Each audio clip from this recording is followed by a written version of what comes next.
my family owns a church and cemetery. And we actually went and picked out my spot and I wanted my wife to know and everybody to know where I wanted to be buried, because I didn't think I was going to make it.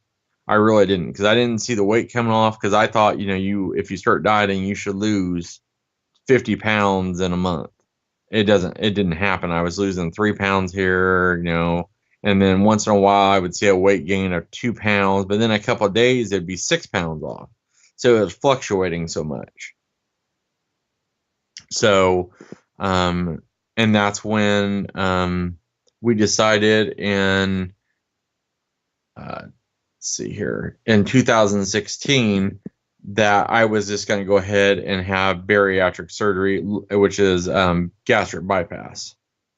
That maybe that was the answer. That is Ryan Dotson this week on the Do It For Yourself podcast.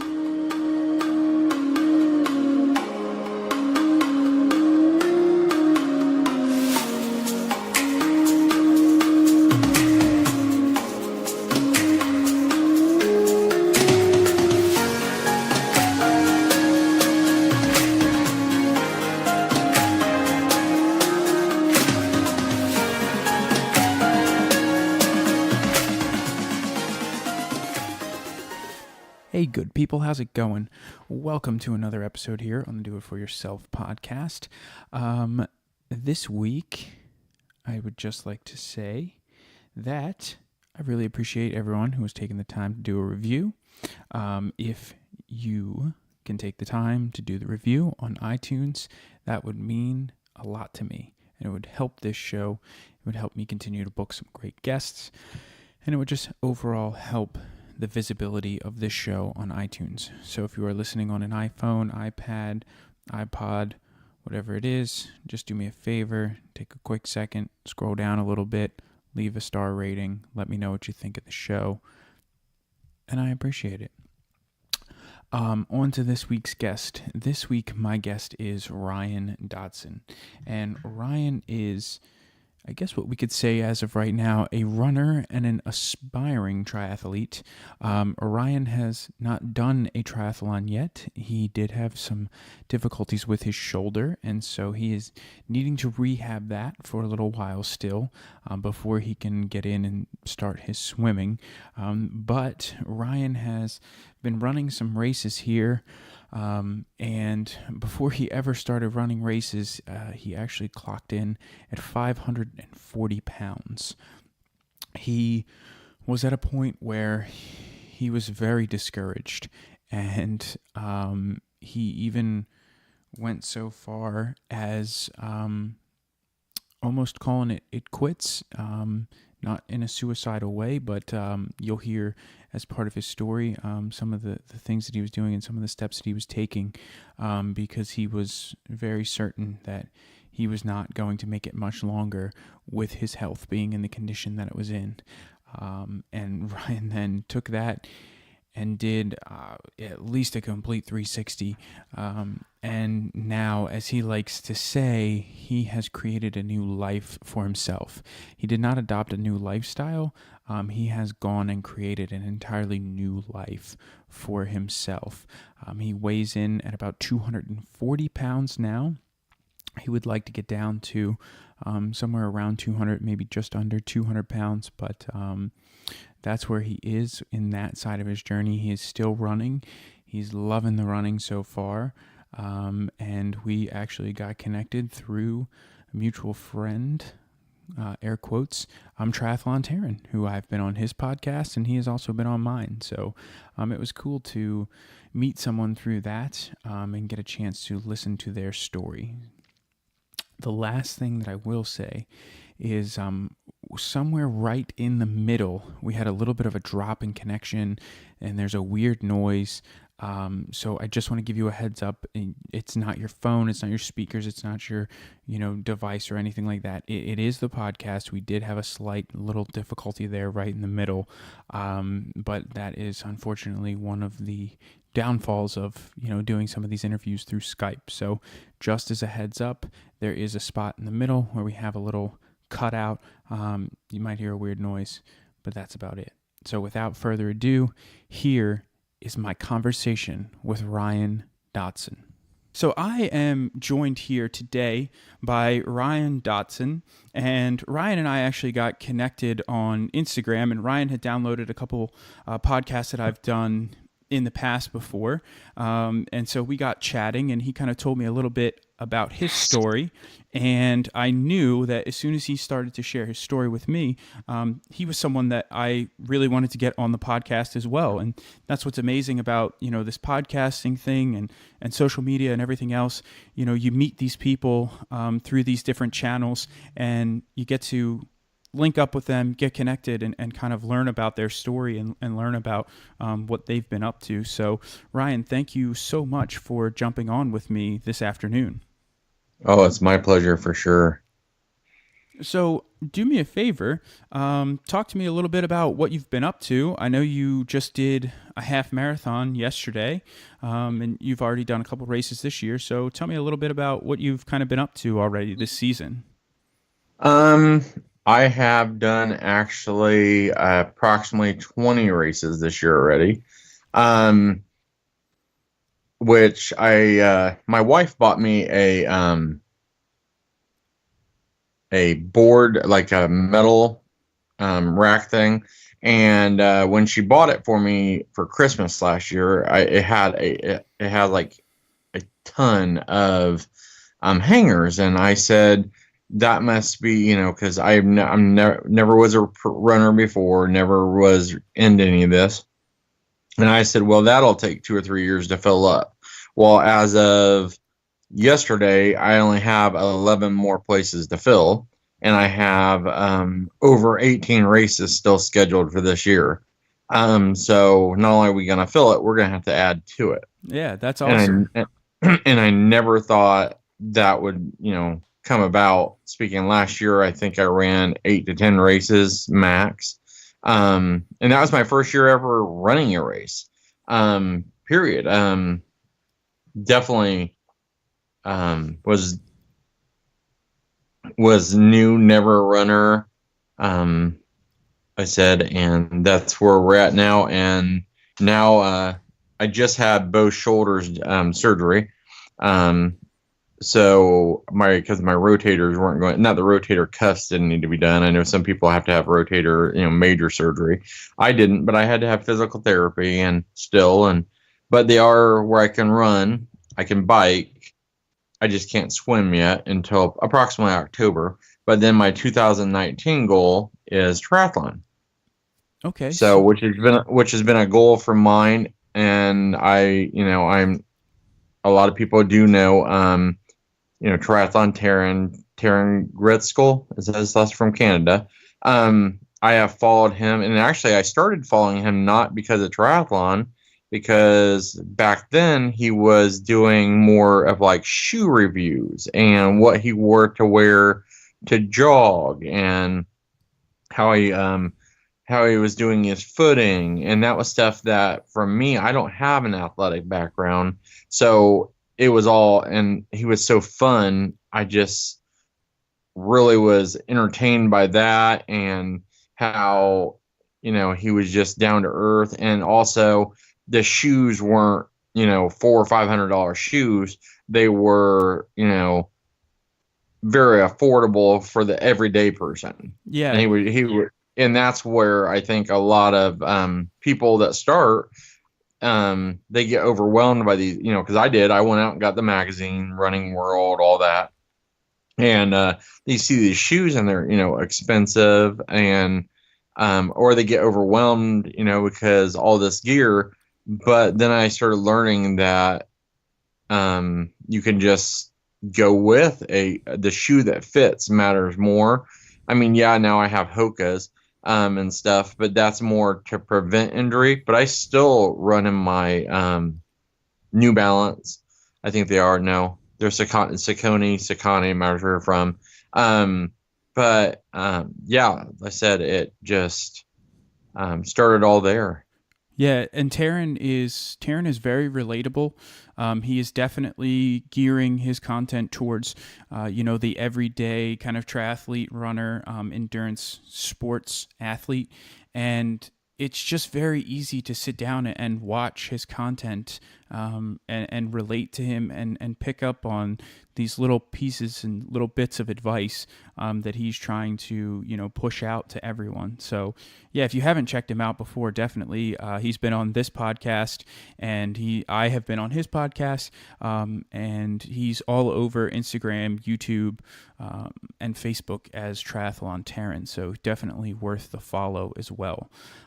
So there was something that you had mentioned there, that you have not been, an athlete or a runner, really, for that matter, before you kind of got into this. So talk to me a little bit about your kind of like childhood and upbringing, and some of the things that you were doing then.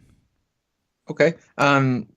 Actually started young child, ended up in normal, ended up, not really having any weight issues, normal weight I would consider for a kid I was very active, but more riding my bike around the neighborhood and playing basketball, but not what I would consider a future of basketball. Just playing at the local church with the neighbor kids in the rural community. And that was pretty much all there was to do, is sit around the basketball court, play, and ride your bikes, and go down by the river and ride your bikes and ride the paths. And not like today where they actually have, asphalt and all that, and actual nice. We had to ride on, just make kind of trails, kind of like deer trails or animal trails, because I'm from Indiana. But yeah, and then played a little bit of football, but once again, was a very skinny child, and ended up in foster care, and back and forth in foster care quite a bit. With So then I did that and still stayed, pretty skinny. Wasn't overweight. High school wasn't overweight until about, I want to say about sophomore year. Then started working, started discovering that it was so much faster to swing by and pick up a burger and fries. And then that's where the issues really started, was then, about sophomore year. When I started out on my own and started making more and more money, and time got to be shorter and shorter and shorter. And like a lot of people, I quit exercising. I just go to work, and that was it. And what were you doing for work at that point in time? Did you have, Oh, a yeah. very sedentary job, or were you? No, I worked here in Indiana. We have these huge hog farms, and I worked for a hog farm. And it was, it was like, what I know now is the amount of food I was taking in was way over what I was working to ever get rid of. And because working on a hog Favorite farm. was to eat for, Yeah, I was just gonna say, working on a yeah, hog farm, that's not easy. You're out there no. working every single day. Yeah, and it was very, but you can't go and pick up a McGriddle, and if they had like the 2 for $3 biscuits and a hash brown, a large Coke, and then turn around on lunch and have three of those, family sized pizzas for lunch, and then go on the way home, swing by and get something to eat, then have supper, and then have something, it was just, I don't know how many calories it was, but I was eating, and I never drank water. It was always pop, pop, Mountain Dew, Mountain Dew, Mountain Dew, and just hammering that, because the hog barn is, if anybody's never worked in a hog barn or anything like that, it's just enclosed because those animals never touch the ground. Um, they're on concrete with slats, is what they call them. That way, all the things that come out go through into a pit. It was hot. It was very, very hot. And I have asthma, and it was awful because the ammonia from the pit was just, it was awful, especially in the winter when they would close the curtains, to keep the air in and the heat. It was awful. But, it was a job that I could do and I could afford, and it kept me where I could be out on my own. And that was fine. I mean, I loved it. I love the people I worked with. I got to meet different cultures too. And that was, I got to admit, the first time I'd ever been around different cultures and different food. Filipino, Mexican, just all kinds of different people. And that was cool. And there wasn't very many of us working there. It was a huge place, but there wasn't very many working. So we all ate together. I mean, it was very close knit, group of people. So, yeah, the calories I was taking in compared to what I was burning even wasn't enough. So I started gaining weight. Um, so, and that's where it all started. And I would also have to imagine that it wasn't just the quantity, but it was probably also the quality of the calories Yeah. that you were taking in, because And something that I try to explain to people all the time is that if you have a nice salad with salmon, and maybe some light dressing on there, and you build it up with a bunch of veggies and everything else, that is going to calorically affect your body significantly different than a Big Mac. And, not all calories are created equal. So you could have a 500 calorie, salad with salmon and some other stuff, and you could have 500 calories of McDonald's, and they're going to affect your body differently. and that's actually what started the weight loss, which we can get into in a minute. But was what I basically just said was bread, bread, bread, bread, bread. McDonald's was bread, and then pizza. It's 99% bread. And even sorry, that's my dog. When I thought I was eating healthy, which was Subway, it was, a couple of little pieces of meat and some veggies, and then all that bread, which there might be people that can do that. I cannot. The bread was absolutely, when I got rid of that, that's when I started losing immense amount of weight. Started feeling a ton better. Everything started better. And so that's what that started. And then also just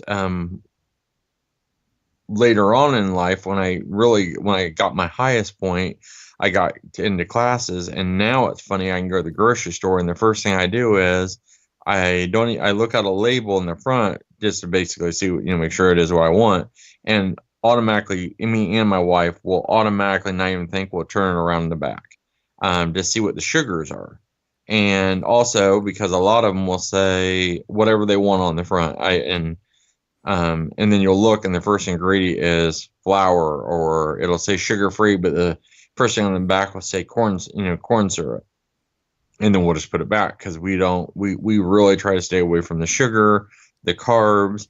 And I know a lot of people right now do the keto, and basically that's what we do, but we don't actually do the keto. It just seems to be, and like when I first started losing weight, I didn't eat salad because I thought it would be what was good for me. It was just so easy because Walmart, Aldi's, Kroger, whatever grocery stores you have, they always have those prepackaged basically meals of salad, and it has so much in it.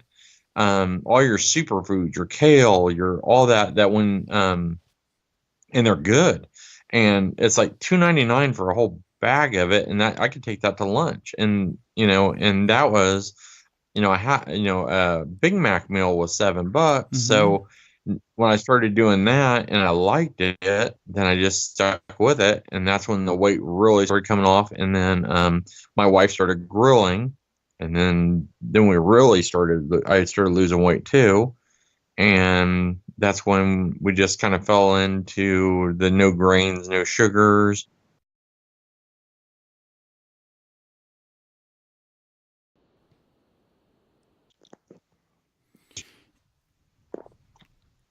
Yeah, and I mean, so there's actually two things that I wanted to touch on with you there. I think I may have lost you for a second, but there were two things that you had said that I, really wanted to kind of touch on. And the first thing was the.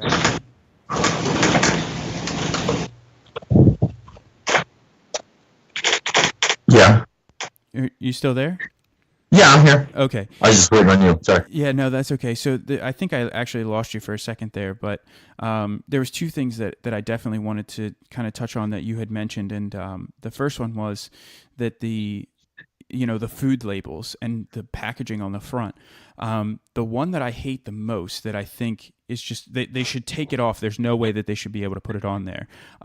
But they put great source of protein on the front of some things, and then you'll flip it over, and there's like 10, 15, maybe 20 grams of protein in whatever it is that you're looking at, but there's 40 some grams of carbs.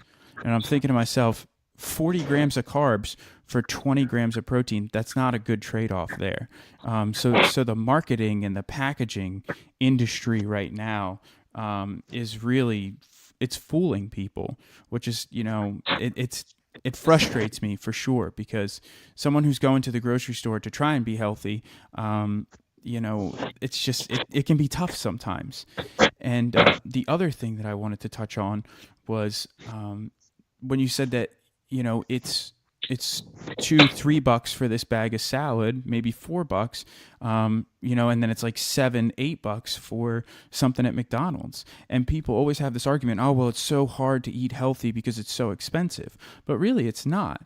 I mean, if you go to the grocery store and you shop around, you mentioned Walmart and you mentioned Aldi. Those are two stores that are great, and they're relatively inexpensive to purchase some of these produce items.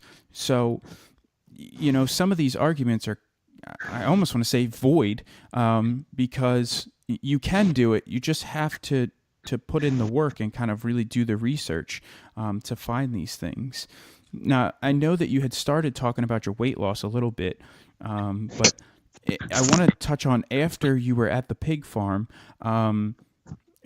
Where did you get to your heaviest, and what was going on in your life when you got to the heaviest point? Okay, well, there was some gap in time there. I went from the pig farm and then started with Indiana Department of Corrections, becoming a correction officer. And then that was a very, I was on extrication squad, and I was also an officer there over at Miami Correctional Facility in Bunker Hill. And I tried to get on there to do extrication, and we would work out. And that's where the running, I was like, I couldn't even run a mile. And that's pushing it as somebody that's giving 120%. Everything I had, I would have my groups of guys come with me. And then I left for there and decided, I worked at a factory for a while, and then became a truck driver. I did group homes also, and a CNA, which is in Indiana, that means Certified Nurses Assistant. I did that in nursing homes, and once again, just kept eating like I was eating. And that's when the whole thing started with, I went to, me and my wife had bought a camper, a fifth wheel, great big, huge camper. I thought then you needed the biggest camper, because that's, why wouldn't you not? Because I didn't think about how you're ever going to pull it around or anything. Because we knew we were just going to park it and leave it. Was out there and started having major chest pain. So got taken to a local hospital there. And that's when they sent me over to a heart center. And the heart specialist said, at your weight, which was 540 pounds approximately, said, you can't walk. You can't do it. It's called a stress test. You can't even do 2 minutes on the treadmill. We can't even get your heart rate high enough before you almost pass out. Um, so you're gonna have to do something or you're gonna die. He said, I'm not saying you might. He said, you will. You're gonna die. So either you're gonna have to lose weight and you're gonna have to start doing, coming in and meet with a dietitian and do all that, or you're gonna die. So I have 4 kids. So I was very upset. My wife was very upset, and I stayed at the Heart Center for overnight for a day, and then we went home. And I told her, and my wife and me basically, we didn't basically, we did. We went through with trash bags and threw everything in the whole place away that we knew wasn't healthy. Chips, pop, anything that was open. Everything else we donated that wasn't open.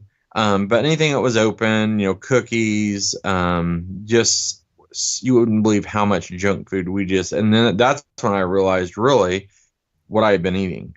Pop, I mean, we had cases and cases of pop, and just went through, and that's when it started. And that's when I started walking around, and I couldn't walk very far. And I think people, when they see me now, they're like, oh, he's always been a runner, he's always been an athlete, or something like that. No, I was walking, I want to say it'd probably be half of a foot, like 50 yards, which would be about a block. One side of a block, I'd have to take a break, and might only do that twice a day. So I walked in the end of the block and walked back, and that was my day. I was spent. That's all I could do. And my wife was barbecuing, and we would eat that and a little salad. I mean, and the dietitian did tell me, and I'm not, this isn't medical advice for anybody else, by any means, but she said, if you feel you're that hungry, eat more salad. Because she said, if anything, the salad's not, you're just obviously don't go crazy with it, but eat some salad, you'll be fine. And if you get really hungry, I never had that issue overeating on the salad, but I'm sure there's somebody that'll go way overboard with it. But so we just started with salad and barbecuing, and chicken. What was funny is chicken was on sale then, and it still is now, and it was very cheap, but it's high. Which I know now is one of the highest in protein. Well, I didn't even know what that meant. And then I started seeing my weight loss, but I was still worried. And on people that know more about me know, me and my wife went to down south. My family's from Kentucky, and we went there, and my family owns a church and cemetery. And we actually went and picked out my spot and I wanted my wife to know and everybody to know where I wanted to be buried, because I didn't think I was going to make it. I really didn't, because I didn't see the weight coming off, because I thought, if you start dieting, you should lose 50 pounds in a month. It didn't happen. I was losing 3 pounds here, and then once in a while I would see a weight gain of 2 pounds, but then a couple of days it'd be 6 pounds off. So it was fluctuating so much. So, and that's when we decided let's see here, in 2016, that I was just going to go ahead and have bariatric surgery, which is gastric bypass. That maybe that was the answer. I had already went through tons of diets. I did the shakes. For those that don't know, it's a pre-made shake. They basically just give you juice boxes, and that's what you get. It's already pre-mixed with fluids. That's all you get is these like 5 juice boxes a day, and it's all your complete nutrition. That didn't work for me. I ended up swinging by Subway or swinging by somewhere else thinking, well, I'll just eat this one time, and it never worked. Always ended up cheating on it, never was able to keep it, and definitely wasn't exercising. And exercising to me meant that I needed to go out and really get it, which ended up burning me out right away, which and I didn't have any support at all. Not saying my wife, but any support from friends or anybody. So I didn't have self motivation, so I lost it right away. And Um, so, when you took your trip to the ER, and then you took your trip, you picked out your plot. You were basically checking out at this point. What turned that around? Did you see somebody? Did you meet somebody? Did you have a talk with somebody that really helped you kind of turn this around and realize that, you know what, maybe this isn't the end, and maybe I can still make a change? which actually is, I'm glad you brought that up. Yes, actually, I met somebody who was actually starting to lose weight, had just had surgery. Which is funny is he just got, has a video now. He just put it out. He's lucky enough, First Form, which is a protein powder, and they do all kinds of supplements and everything, which they're amazing. I just started taking them actually. I was big on GNC before, my protein powder and some of my, other stuff. And his name's Art, ART, and then Monahan, Monaghan. But anyway, me and him started about the same time, and he took a different direction. He started losing weight, the way I'm understanding, by lifting weights, and he's been a big about First Form. But both of us started with the same idea. We both wanted to do Spartan races. He got me addicted to Spartan races a little bit, which I've never done one still. Um, but I really was excited about that. So after my surgery, I really was pumped up. I'm like, I want to do a Spartan. Everything was Spartan. I went and bought the Spartan towel and the Spartan, I mean, all kinds of stuff off eBay. Because I was bound determined I was going to do a Spartan, and that kept me motivated. So, and I know a lot of people are motivated. I have a lot of friends now that are motivated by Spartan. There's so many OCR groups, and then like I said, it started from there, and so that's where we just started. And And so, just one follow up question to that as well, oh yeah. because I've talked about this on the podcast before from my personal experience. But when I would go to the doctor and I'd have like my yearly checkup or whatever it was, they would always say to me like, "Oh, have you ever been concerned about your weight?" And I'm like, "Nope, not really. I'm pretty good. So should I be concerned?" And so, like, medically, I never really got any support or anything.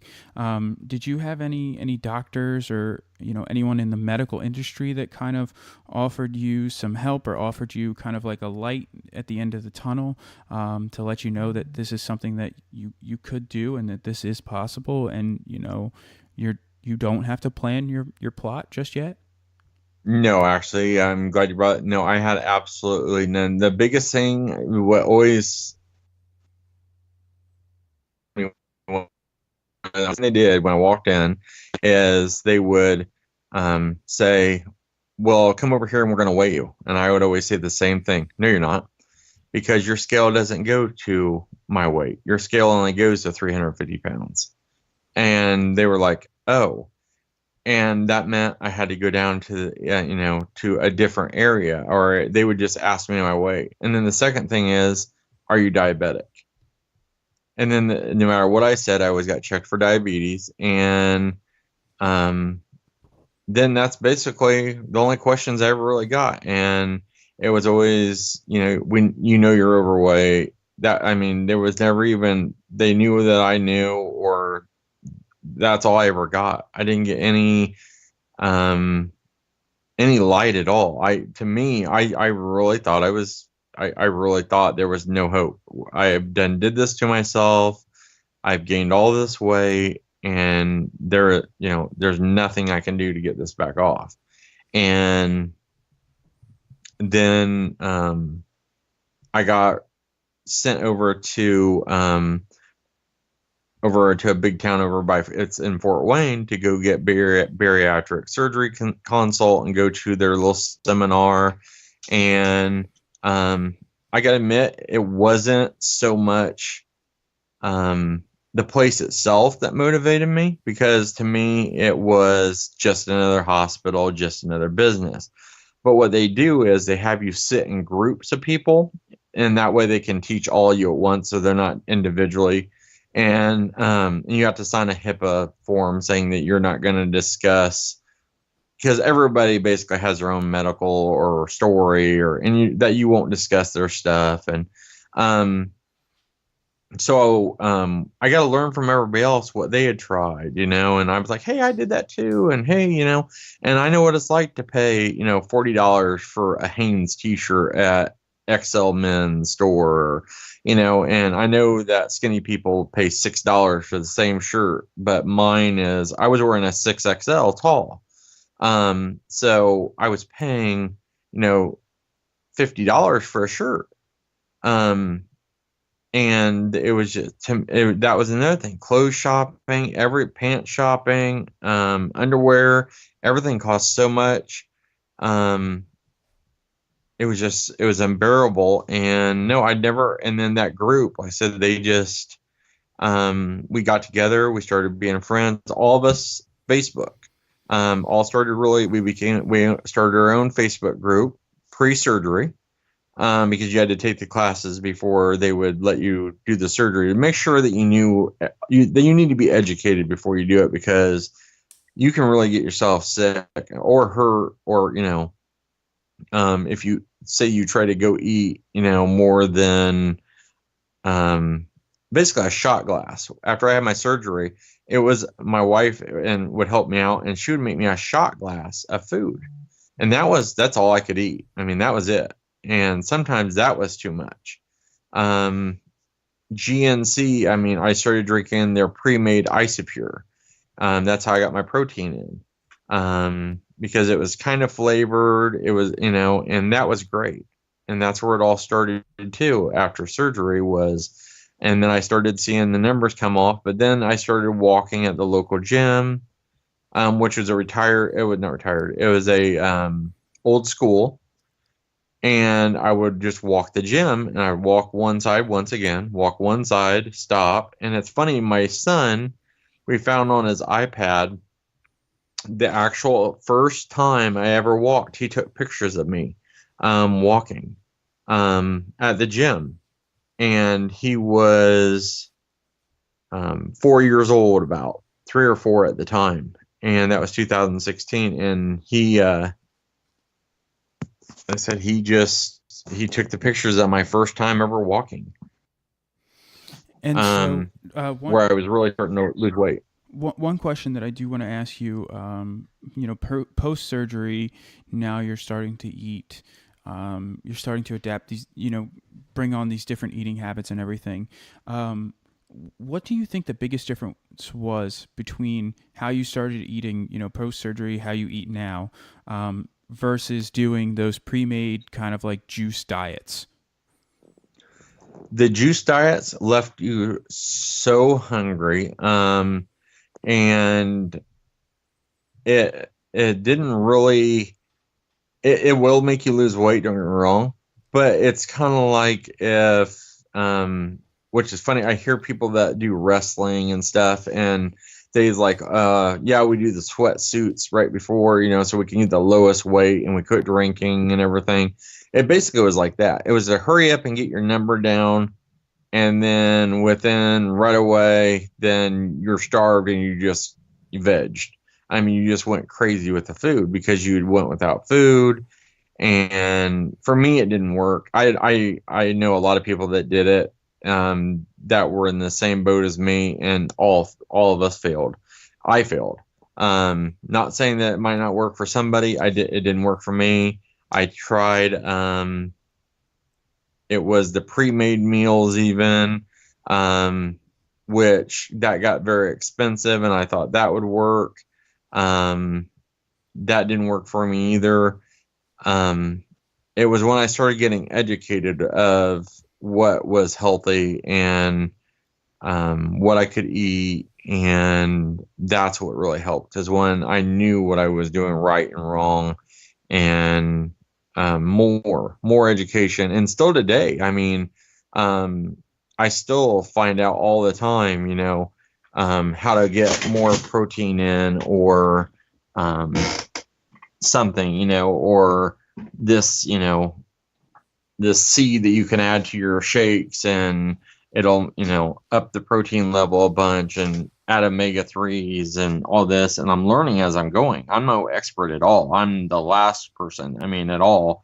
Um, and with any diet, though, I hate to say diet, but with any life change, you need to take in a lot of different people's information and see what will work for you. And that, I think, is a big one too. See what works for you. And that's what I've basically done, and I've been successful with it. Is I take in a lot of people's information. I have friends that, I mean, they can eat a sandwich and go out and have beer after a race, and eat a lot of pasta and pre-carb before a race. And I see a lot of people that do it that race, and I just can't do it. I have a totally different. I eat a Cliff Bar maybe 3 hours before the race, and that's it. I mean, I drink some some fluids before the race that have electrolytes. Eat a banana, and I'm good. Even on my marathon, I ran a marathon, and I didn't have.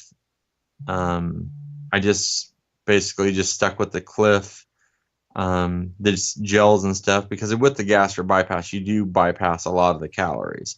So I had to watch to make. I was worried about, ended up, as people call it, the wall, hitting the wall.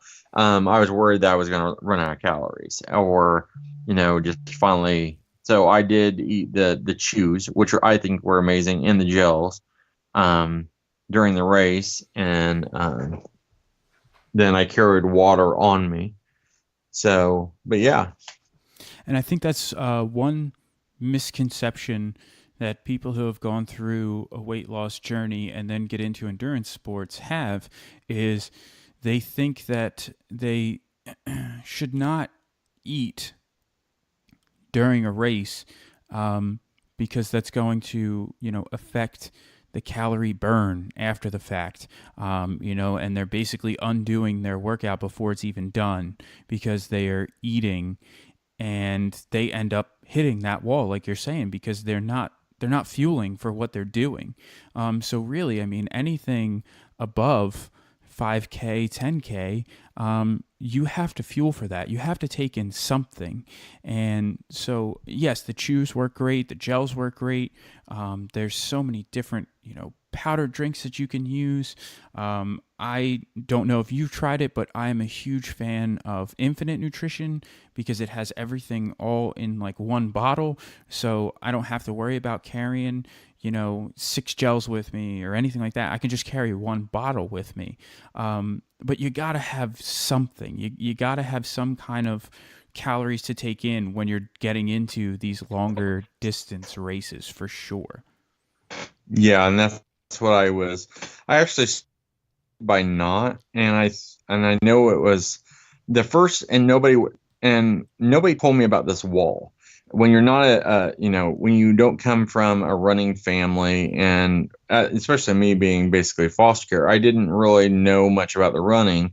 I remember going to a race, and the first time I hit the wall, and because I didn't take anything, and it was just a 5K, but I gave so much. I ran so hard at the beginning of the race, trying to keep up with some other people, and I remember hitting the wall the first time, and then that's when I realized, I should have drank more liquids. And then I went and and another thing is, I can't tell people enough, make sure you go to your doctor and get your blood tested to make sure you're not low in salt, sodium. I even had a blood draw once. It came back, I was high in fluoride, like really high in fluoride, because I was drinking the city water so much at the gym that it had raised my fluoride level like a ton. But I've always been low on iron. I mean, there could be a lot of things that when you're running as much as I was, and especially when you're a big guy starting out, you got to watch that because your iron gets low, your potassium, that's your heart. Um, and that's what, there was a lot of things I had to watch, and I had never ate bananas before. So I was like, well, I didn't even know, the potassium never crossed my mind about the bananas or anything like that. I just knew. Um, so I started doing that, and now I watch my blood counts and everything and make sure I'm not getting too low on things. And if, like you said, when it's super hot like it is in Indiana and stuff like that, it's 90 degrees here. So like when I ran this morning, I did take a salt tab before I left, and I drank fluids before I left, and I did about a 10-mile run, came back, and so that way I wouldn't end up with all the issues after. And then I automatically eat a banana as soon as I hit the door when I come home. But that's my treat now, which is funny. It used to be I would sit down and eat a whole bag of chips and chip dip and all this other stuff and just eat. And now if my treat to myself is like a banana, or I'll add some we really love our dark berries or cherries or something, and we'll put that in our shake, or when we make our protein shakes, which, like I said, I absolutely love First Form, because, like I said, I tried GNC before, and you got to watch it when you've had gastric bypass, because with your stomach already, they've already bypassed some of your stomach. You getting any upset stomach, anything can be very bad, and this stuff, and it tastes the difference between what I had before. And I've tried a bunch. I went to Costco. I went to the grocery store. I went to Fresh Time, different things. And then my friend, like I said, Art, he told me, he's been begging me, like, you gotta try it. Just try it. It's returnable. They'll give you your money back. Plus they'll give you, like, I think it's 5% or 10% back or something. I don't know. But first time I tried it, and I drink mine with almond milk. I know my friend, and I drink it with a sugar-free almond milk, which I get at Costco. It didn't cost that much. And I know Art drinks his with water, and that's another thing. Find what works for you. There's so many different kinds of things you can mix with your protein powder, and find what works for you. Like me, I like the almond. There's soy. And I didn't like the soy. I know people love the soy. I mean, and just anything you get into, whatever works for you, that'll make it, and that'll work for you, that you can stay on and feel like you don't have to keep, be hungry or unsatisfied. And I drink a lot of uncaffeinated tea now. Stevia. Oh my gosh, stevia has been a lifesaver for me. Which we get that at Aldi's. We get a huge bag of stevia. It'll last us forever. It costs like $3. So, it's like NutraSweet or something, but it's supposed to be healthier for you or something. I don't know, but it tastes good. It works good. It dissolves easy. It's just awesome. So, stevia, and it's $3. Yeah, and stevia actually comes from a plant. So that's why it's healthier for you, because it's a natural sweetener that comes from a plant. And I will say that if you're going to go out and you're going to grab some stevia, you want to give it a try, whether you're going to put it in your coffee, your tea, whatever you're going to put it in. There is a little bit of a caveat to the stevia. It's significantly sweeter than sugar. So you need a lot less of the stevia than you do when you're using sugar. Some people will go out, they'll buy stevia, they'll put in the same amount as they used to when they were having sugar, and they're like, oh, I don't like this, it tastes awful. But actually, you're just using too much. So dial it back a little bit, and give it another try if you've tried it before and you didn't like the taste of it. I was gonna say, I think even Starbucks carries that. I mean, I see it everywhere now. Stevia is available. Yeah. Even my local gym, which I'm a member of Lifetime Fitness over here, and they have it. I mean, and not just because they just said that it's so many people liked it so much more. And a lot of people didn't even read the package. They just grabbed it and thought it was sugar. and dumped it in, and it's just it doesn't take very much. It doesn't cost very much. Like you said, it's from the stevia. I think it's called the stevia plant, but I'm not sure. I did look it up back before I actually started taking it. I'm pretty good about now making sure I know what I'm putting in me. So yeah, I mean, no, we really researched that. Um, and that's what really started the whole stevia with us. Was it taste, like you said, didn't take very much. It's like $3 a bag, and you can get individual. And that's another thing.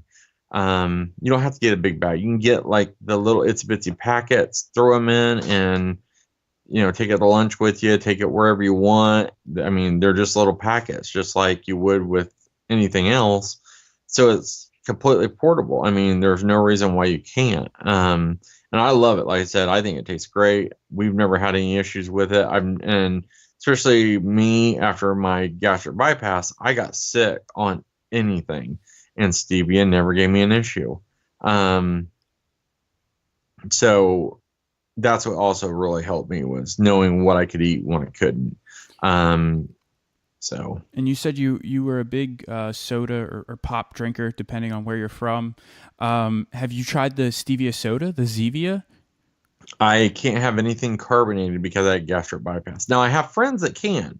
I am the lucky one who can't drink anything carbonated. I have not had anything carbonated since 2016. Um, but my wife, she drinks I don't even remember what it's called, but it's yeah, the stevia water. She does the stevia drinks. She drinks those. I haven't. I just can't go back now. For some reason, I took a sip of hers one day on accident because it was in a cup, and I thought it was my tea, and it wasn't, because it was a dark container. And yeah, once you went off pop or soda, like you said, it's really, and just like bread. I know one not too long ago, I tried a piece of bread, a piece of toast, and I was like, man, it tastes like a sponge to me. Once you've went off of it, it's just, for me, it's been almost impossible to get back on now. And that I'm happy about that. I'm glad that my surgery worked for me, and all the people that were in my group. I got to admit, all of us lost a lot of weight, um, a lot of weight, a lot of success. Every one of us were successful, and we're still all friends. And like I said, like Art, he lost over 300 pounds. I've lost 340 pounds. Um, it's just, I think it's also who you surround yourself by too. Had great people to surround me with. Um, and if you want to get into that, we could, of how that all started. Yeah, absolutely. Because Okay. I think having a support system, and that's actually one of the things that I wanted to ask you, especially with your wife who's out grilling, she's really helping you along the whole way. Just talk to me a little bit about, where you pulled your support from, and how you met some of these people, and, how it helped you get started and stay on this track. I think that's the biggest thing, because so many people, Okay. get on this track, and then they may not have the support, and it's difficult without support. It's very difficult. So talk to me a little bit about your support system. Okay. Well, started off, I said, 540 pounds in about July 2016. Really started losing it. I want to say October of 2016, somewhere in there. We went to it was funny, we went and weighed myself at like a soybean plant they had here, where you drive the truck up on. And that's used to be how I weighed myself. These places, didn't care, obviously, because I wasn't damaging their stuff or anything. And I would just go up where they park the trucks, and they'd had this great big, they had the scale, it's digital, and it would zero it out. And they would say, and I remember saying, and I have it written down here, it said 434.6 pounds. So I'd already lost a bunch of weight. In October by 2016. and then when I had my surgery, I was 411 pounds. So I'd already started to lose a lot of weight pre-surgery. So this wasn't like, oh, I hear a lot of people say, well, I get that a lot actually, which still is, well, you had the surgery that, so it was easy for you. It just makes it where you just can't eat. So that's how you lose it. No, I lost a lot before. And I can honestly say I do know there was an individual when I had my surgery. He had his 2 hours or whatever it takes in between surgeries before me. And I remember him ordering a pizza the night we had our surgery. And so just because you had the surgery doesn't mean that you're going to be successful. You still have to put in the work. Um, and then, like I said, I really, I met this group because, like I said, I talked to, it was called 4O. It's basically like a Spartan group or something. They're a race group. They're East Coast mostly. And I really couldn't find anybody around here. That's how I met Art. They're a really great group of people. Started talking to them, and next thing I know, I met this guy, Ramon, um, and he told me I should come out to a race called American Multisport. And the owners are there, which I know now are Steve and Tammy. And that's when I did my first race and my first 5K. And that's what opened my world majorly to where I really wanted to lose weight. I ran my first 5K, ran the whole thing. Now, I'm not going to say run. I didn't stop and walk. I didn't stop and take a break. I was so proud of myself. And my goal, what I told my wife, is all I want to do, one, is finish and not be last. And my wife and my son were absolutely ecstatic because my wife wasn't expecting me for at least an hour. And when I came out, whatever, 45 minutes, 50 minutes, or whatever it was, I don't even remember. It was, I'd ran the whole thing. I jogged the whole thing, as fast as I could, but that's all. I gave it 110%. And Steve and Tammy, like I said, American Multisport, they do Viking races themed and stuff. And they do other stuff, triathlons and stuff too, which actually I volunteered, and that's what made me want to do triathlons. And then not only that, plus Taryn. So then I had that support where I was like, now I have a goal. And I think that's the thing. If you don't ever set yourself up with a goal of what you're working for, I think that's a big one where for me at least, if I don't have a goal of what I'm working for, then I know I would backslide. So that's why I always say, well, this next race, or I have friends and we're very, very about cheer. Now, if you walk and that's the best you have, we'll cheer you on just like you won the race. And now I'm part of Corn-Fed Spartans, which is all over. I mean, they're all over. It's a great group of people. It's free, by the way. 4O is free too. Just join if you want, whatever. Look them up, Facebook, and you don't owe anybody money. You don't.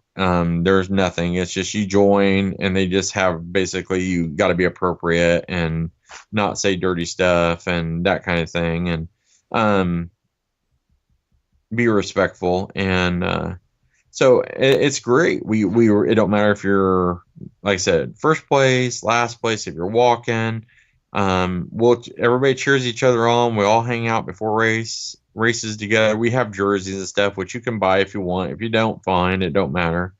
My first race, I wore a 6XL T-shirt and a pair of Walmart shorts, and a pair of shoes I was hanging out the side because I was so big. I was walking on the side of my feet.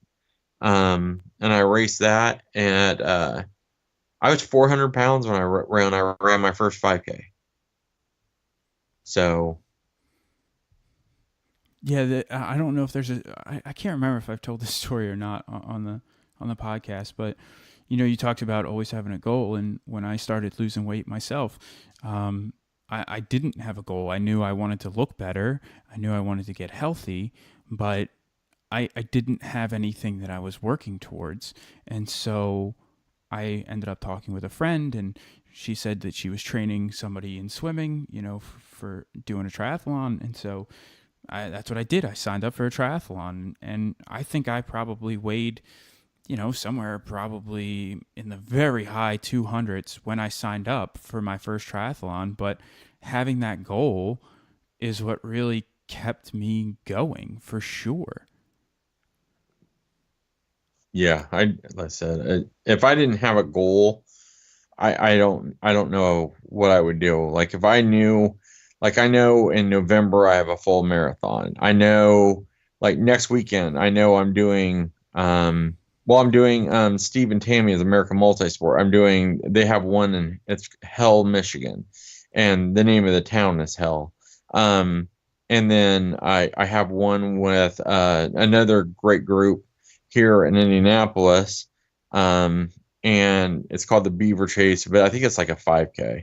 Um, and just all, I mean, it's just, and when I go see my friends, it's just really great because to have people see me and know me now that, I'm not a little guy still. I'm 240 pounds now. But I started out at 540 pounds. So, and am I the fastest? No, I'm not saying in any way I'm going to be I'm not going to be the fastest guy by means. I'm not going to do a 19-minute 5K.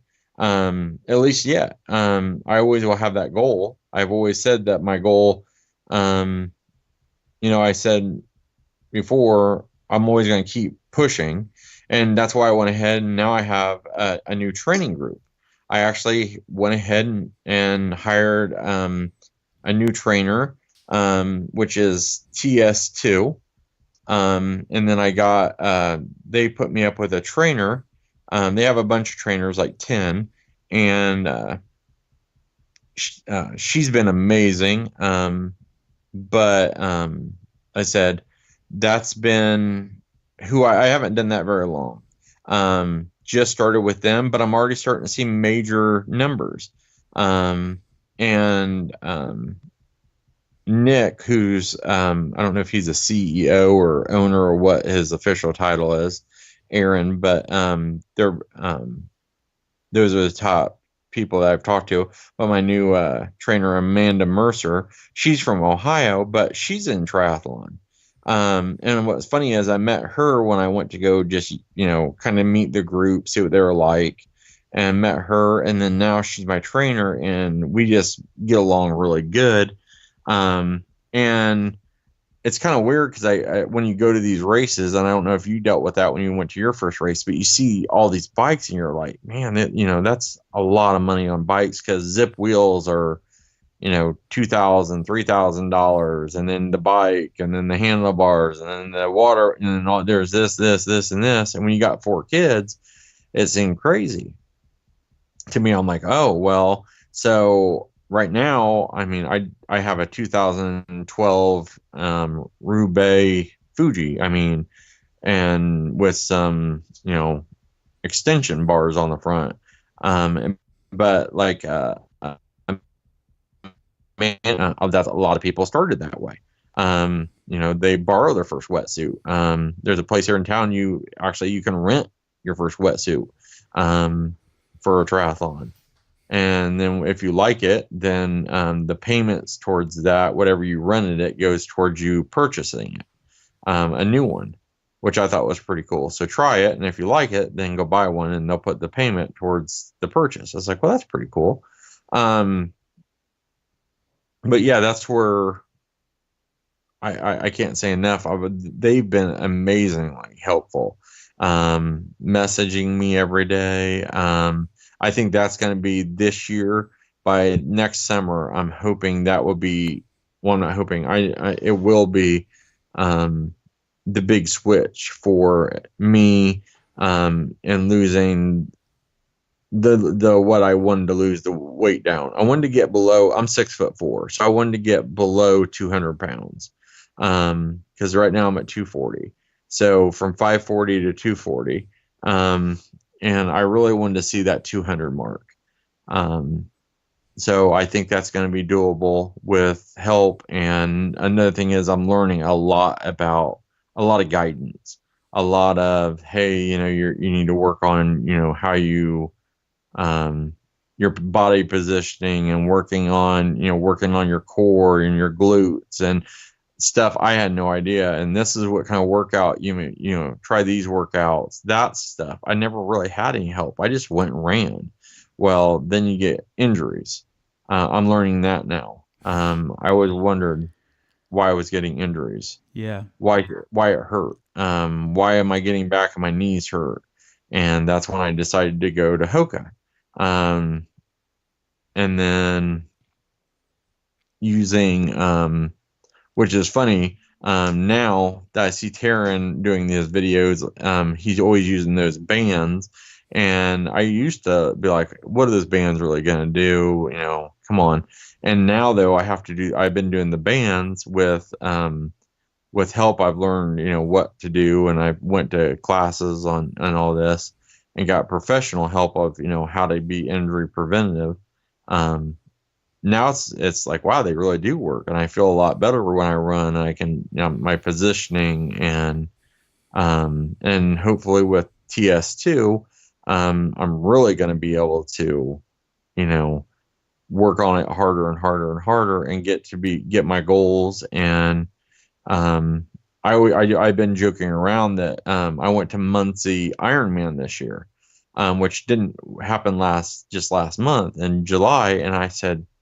I remember telling Nick and them, I'm like, next year, my goal is I'm going to enter Ironman Muncie. If registration's open, I'm entering it. And if I get a DNF, then I'll get a DNF, but I'm going to enter it and I'm going to try.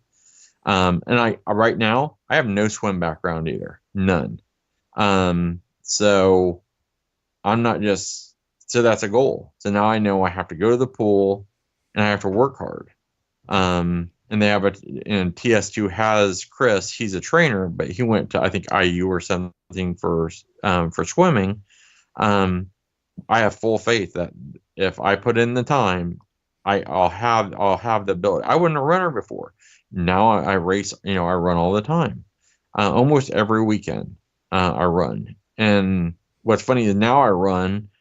Like last night, I ran at 2 o'clock in the morning. I got up. I just got a new dog, and I'm like, and he's a pound dog, and we just went for a run at 2 o'clock in the morning, and he loves to run because he's about 3, and they warned me he was hyper. Perfect. 2 a.m. we went for a run last night. I never went for, it's a new life for me. And I don't want to say lifestyle. It's a new life. My son, he's 6 years old. He's practicing for a 1 mile run. And I mean, I'm not expecting for him to go out and do major, but he loves it. We just bought our first treadmill. A 540-pound man 2 years ago just went and bought his own treadmill, not because he had to, because he was dying, because he thought how cool that would be to have it in his house and be able to run if it's raining out or it's snowing, because I live in Indiana. If it's 4 foot of snow, I can go run in my house still. And I love it. I love running. I love going to the gym, and I love yelling for other people. I don't care what you're doing. And it's just been a life changer for me. And I got to admit, it all started my first race, with the American Multisport. And then I remember, then it just kept going from there. And then I met more people, and then I was like, this is really what I like doing. I really liked that. It felt like I was pushing myself, that, it was all up to me. And no matter what team you have behind you, and I don't know I'm sure you've experienced this, I don't know. No matter what team you have behind you when you started a family, as soon as you take off, you're on your own.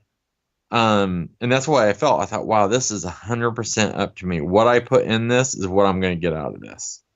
And it felt like it made me feel really good about myself that, I did the work this week, this month. No matter what I do, no matter how I finish, I knew I did not necessarily everything I could have done because there's always more you could do. But I did the best. I did really good at training. So no matter the outcome, and sometimes I do really good. I've been really pumped. I can't believe how fast and I'm not super fast. I'm running like a 27-minute 5K. Um, or yeah, about 27, 24 minutes, somewhere in there.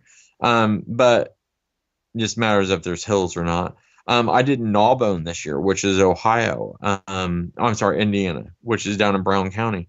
That's um, that's major hills for this area. Um, that was rough. I mean, and I after I got done, I remember laying there, and my wife said, "So how bad did that suck?" I was like, "It sucked bad." And then she said, "Well, they gave flyers out for 10%. I forget, 10% or something if you sign up now for next year." I said, "Go ahead, but sign up for double. I want to do a double next year." And she just laughed, and we signed up for double next year. I'm like, let's do double the distance next year. That was fun. Um, so it's been life altering. The losing weight, the meeting people, the support from, people I never knew before. Because I hear a lot of people, oh, high school friends and all this. And I'm like, I don't know any of these people other than at races or, and now they're on my Facebook and we're always cheering each other on and we see each other at races and we all go out to dinner together and it's been a whole almost like a family. Yeah, and And I mean, I can't agree with you more on how the endurance community is, and I think that's just the community itself. Everybody's very supportive. It's just like one big family. And when the gun goes off, it's every man for himself and you're racing against each other. But when you get to the finish line, everybody's clapping, everybody's having a good time, and everybody's supporting one another. And I think that's, like I said, I think it's just how the endurance community is. yeah, and I like when I did the Indy, it was an Indy half marathon this year, Indianapolis, Indy, and we had to run around the racetrack out there, and and then we ran all over town, part of the town because it's a half marathon, 13.1 miles. So, um, I remember one individual had a heart attack during the race. A ton of people stopped. Um, which I mean, in normal life, I mean, if you did that at a gas station or something, you, and I forgot to say that I used to be a firefighter. Um, it's so hard to get people to, because they're so worried about getting sued or whatever, and so hard. But tons of people, and then the overwhelming Facebook afterwards was was the individual okay? Was the individual okay? I mean, it was just nonstop. People were worried to death. Even my, everybody, even my friend, I don't know how many races I've done, and I have friends that walk or something, or we'll go back and go get them. We know they were spent. So we'll finish, we'll turn around, go back and go get them and help them finish. Um, or you help somebody, you go ahead and just help them. It's just, and you see that a lot, and I don't think you see that anywhere else where it's really, supportive, and I love it. And I'm known for like the race I did yesterday. There was a guy who raced the whole race, and we got about a mile out, and I said, okay, now you got to earn it. And I remember just telling him, and just saying, you better go, you better go. You don't want me to pass you. And I was hoping I was going to give him all I had, but if he would have beat me, it wouldn't even, I do that all the time. I don't care if I win, I'm not winning anything anyway. So I love that. I love that and then I do a lot of trail races. When you end up in the trails, a lot of people will say, nobody wants to see each other get hurt. We'll yell out, hey, log here, hey, branch there, hey, and if you're, it's nobody wants to see each other get hurt. Everybody's out there together to have fun. We're all laughing after the race. Everybody's hanging out together for, and I love that. And that's why I go to the gym. It makes me want to go.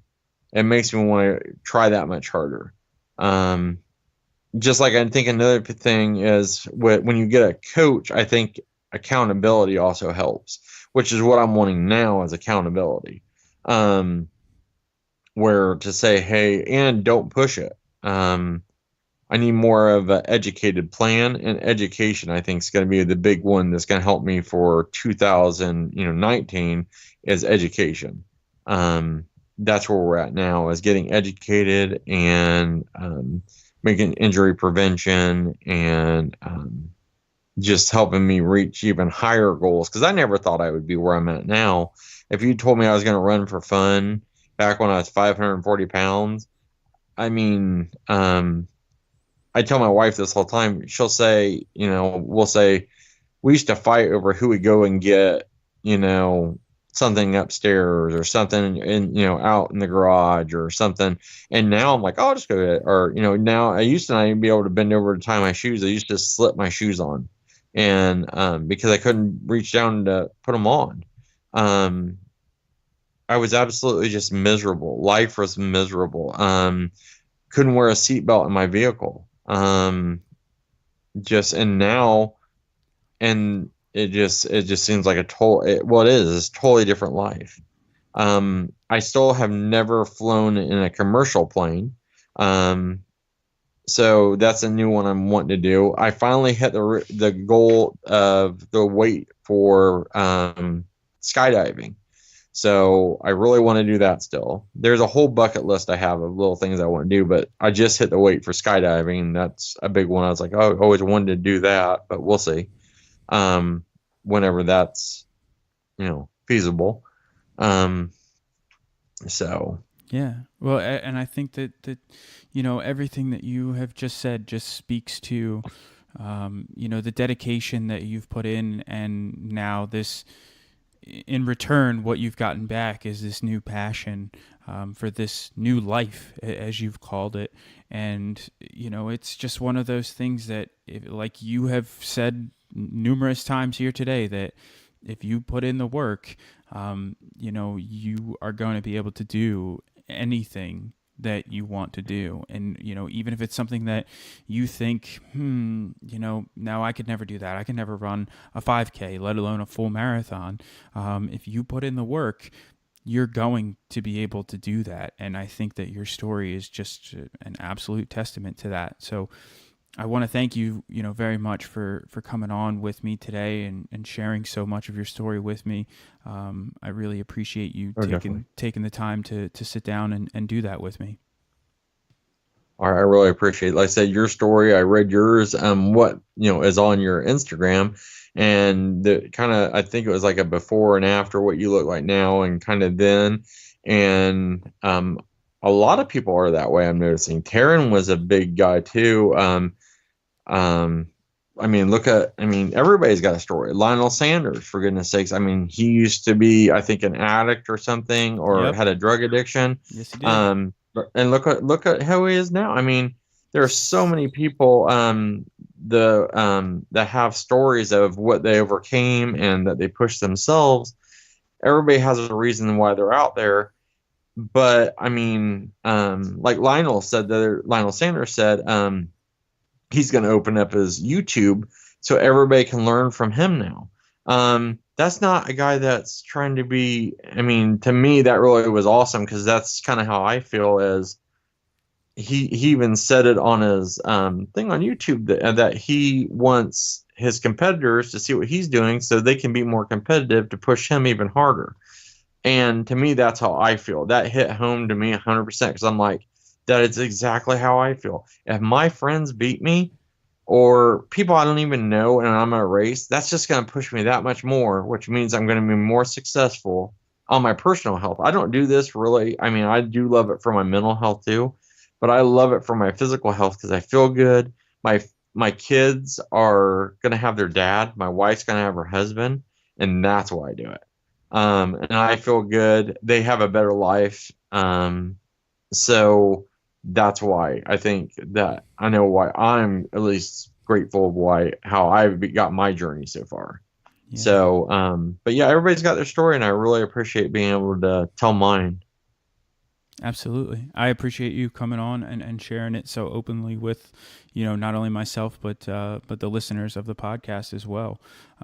So again, just one more time, thank you so much for for coming on, and I look forward to getting connected with you again next season after you tackle that first triathlon. Oh, definitely. I appreciate it. And like I said, it's the swim, never swam before, and hopefully we can hammer it out. So, Yeah, absolutely. All right, Ryan, well, enjoy the rest of your afternoon and your evening, and I will talk with you soon. all right. Thanks, sir. All right, thank you. Bada bing, bada boom. That is it. So when I first started the podcast, I would always end it the same way. Now I'm trying to come up with these wacky, off the wall ways to end the podcast. So that's today's bada bing, bada boom. Kind of reminds me of like a Joey Diaz. If anybody listens to the Joe Rogan podcast, Joey Diaz is absolutely hilarious. You should definitely check him out. I just want to say thank you to Ryan. I am very, very pleased and very, very honored that he came on the show and shared so much in his story. He definitely shared some great tips and advice for some people who may be just getting started or maybe in the same shoes that he was in. So thank you so much for doing that, Ryan. I mean, that's just absolutely huge. And thank you for being so open about your story and, some of the difficulties that you went through. I think that's really, really important when it comes to any sort of journey. And I'm sure that there are people out there who can relate to that. So again, thank you, Ryan, for sharing that story with us here on the Do It For Yourself podcast. This coming week, I will be in Cleveland, Ohio, for the national championship for USA Triathlon Age Group Nationals. I am hoping to meet up with some of you amazing listeners while I am out there. So if you are going to be out there, please send me a message. Let me know. I would love to meet up with you. I would love to hear your story. I'm going to have all this podcast gear out there. So if the opportunity presents itself, we will be able to sit down and jam. And that is my hope. So again, if you will be out in Cleveland for nationals this week and you are hearing this podcast prior to Monday after the race, please reach out to me, Instagram, Facebook, wherever it is. If you are not going out to nationals, I hope you enjoy your training, racing, or whatever else it is that you are doing for yourself. And until then, I will see you next week.